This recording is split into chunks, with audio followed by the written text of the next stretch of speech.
Diversity and inclusion in the workplace. Hello, my name is Kathleen King Goodwin. I currently work as a paraprofessional and have 98 students that I work with daily. My goal is to graduate and then go get my teaching license to either teach first grade or high school art in the district I currently work in. Because I work in a public school setting, my knowledge about diversity and inclusion has not been the same as it might be for others. Because of this, I think it's best to first look at what the definitions for diversity and inclusion are. Diversity is the practice or quality of including or involving people from a range of different social and ethnic backgrounds and of different genders, sexual orientation, etc. Inclusion is the practice or policy of providing equal access to opportunities and resources for people who might otherwise be excluded or marginalized. Without inclusion, there's often a diversity backlash. This means that even though diversity and inclusion are often used as interchangeable terms, they are not. A business can have diversity while not having inclusion.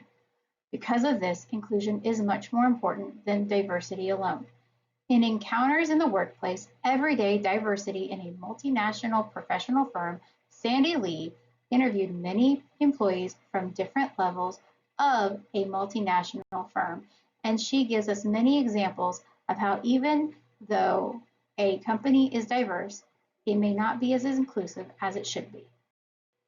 I was really challenged at the start. Why won't this guy, engage with me? And then it was explained to me, I suppose socially. There's been a lot of challenges as well in terms of me, naturally. I gravitate towards people who I perceive are similar to me. So that's probably something I've been trying to work on a bit more in terms of, okay, I'm in Singapore, let's try and build some relationships here. I got a lot of friends here. I always hang out with people from different level, different department, different country, different culture. It's really nice. Like maybe for those who's not from Singapore, you feel more like we're in the same boat because we're not from Singapore and we experience this and that with the locals. For both Brett and Sharon, they are finding a camaraderie with others they may not have found if not for working outside of their own home countries. But they are still considered outsiders because they are not locals. The persistence of ethnicity and nationality in solidifying bonds between other colleagues in the workplace was particularly pronounced.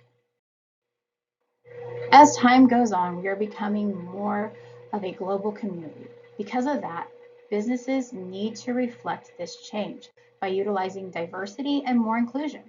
To drive this change in their inclusion, businesses must have inclusive leadership, be authentic, utilize networking and visibility of minorities, and have clear career paths for those minorities.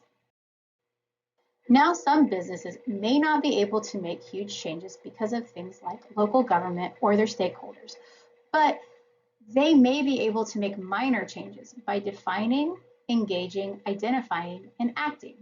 Define if they have an inclusion problem. Engage to find out if the problem will impact specific stakeholders or if they will somehow be breaking a certain law in their country. Identify their margin of maneuverability to make the change. Do we have wiggle room in a certain area to enact this change? Then they need to act on it. If we can be more diverse in a certain area of our business, let's do it. Since we are becoming a more global community, participative leadership works better because leaders motivate employees. This might be through consulting with employees, encouraging joint decisions, or delegating responsibilities.